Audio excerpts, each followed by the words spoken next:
Good morning students. आज हम revision करेंगे प्रार्थना पत्र का, जो कि आपके सिलेबस में है।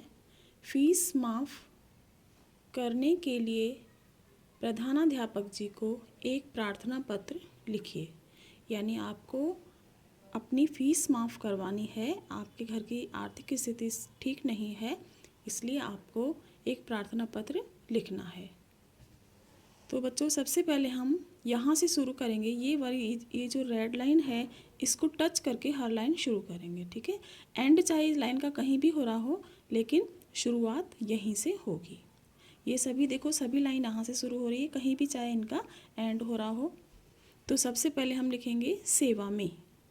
ये वर्क आप कर चुके हो, आप रिवीजन करोगे, याद करोगे, दोबारा से दूसरी कॉपी में, रफ में या फिर हिंदी की कॉपी में आप लिखोगे बिना देखे। ओके, तो हम यहाँ से करते हैं सेवा में के बाद कॉमा लगाना है।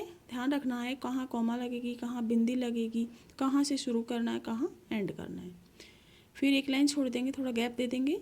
श्रीमान प्रधानाध्यापक जी, या फिर प्रधानाध्यापक जी महोदय भी लिख सकते हैं हम।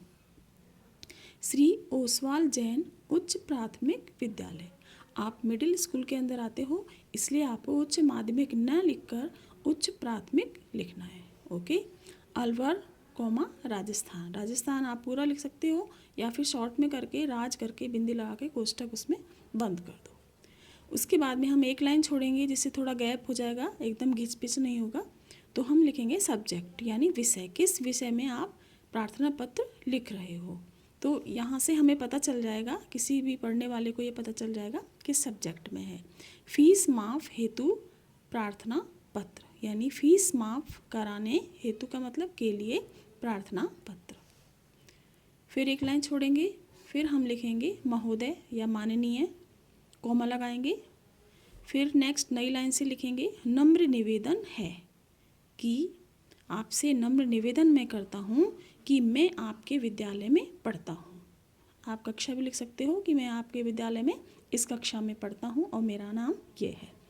हमारे घर की आर्थिक स्थिति अच्छी नहीं है, यानी हमारे घर की जो इनकम का सोर्स है वो ज़्यादा अच्छा नहीं है, इसलिए मेरे पेरेंट्स यानी मेरे माता पिता फीस जमा कराने में असमर्थ हैं।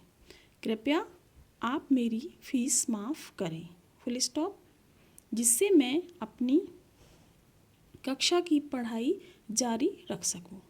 फुल स्टॉप यानी पूर्ण विराम। फुल स्टॉप इंग्लिश में बोलते हैं, पूर्ण विराम हिंदी में बोलते हैं। जो ओनली एक डंडा लगाना है, नीचे बिंदी नहीं लगानी है, ठीक है। धन्यवाद, फिर पूर्ण विराम। सह धन्यवाद भी लिख सकते हैं और खाली धन्यवाद भी लिख सकते हैं, लेकिन ये सब अलग अलग लाइन में लिखना है, ठीक है। ये 4 पंक्तियाँ हैं, ये आपको पूरी कंप्लीट करनी है, कहीं भी यानी ख़त्म हो रही है कहीं भी, लेकिन बाकी इन चीज़ों को ऊपर और नीचे वाला मैटर बिल्कुल एकदम से ध्यान देना है कि कौन सी चीज़ कहाँ लिखनी है। फिर आपको लिखनी है आपकी अति कृपा होगी, यानी आपकी बहुत कृपा होगी अगर आप मेरी फ़ीस माफ़ कर दे तो। फिर फुल स्टॉप, पूर्ण विराम आएगा। आपका आज्ञाकारी शिष्य, ठीक है। अगर लड़के हैं तो आपका आज्ञाकारी शिष्य लिख देंगे, और लड़कियां हैं तो आपका की जगह लिखेंगे आपकी, ठीक है। आपकी आज्ञाकारी और शिष्य। ओके, फिर नेक्स्ट में आप अपना नाम लिखोगे, आपका जो भी नाम है नाम, फिर कक्षा, कौन सी कक्षा है, 3rd है, 4th है, 5th है, सेक्शन भी लिखोगे। फिर लिखोगे दिनांक, ये 4 मार्च को लिखा हुआ है। आप जिस तारीख को लिख रहे हो, जिस दिनांक को लिख रहे हो, आपको वही डेट डालनी है। अगर आप एग्ज़ाम में लिख रहे हो तो एग्ज़ाम की उसी दिन की डेट डालनी है जिस दिन आपका एग्ज़ाम है, ठीक है बच्चों। तो आपको आज ये प्रार्थना पत्र याद करना है। याद करके ध्यान से कहाँ बिंदी, कहाँ कॉमा, कहाँ से शुरू करेंगे, कहाँ एंड करेंगे। बीच की जो 4 पंक्तियाँ ये कहीं भी एंड हो सकती हैं, लेकिन बाकी जो है ये नहीं। आपने विषय की यहाँ आपने महोदय शुरू कर दिया, नई लाइन से ही शुरू करना है कौन कौन सी चीज़ें, ठीक है।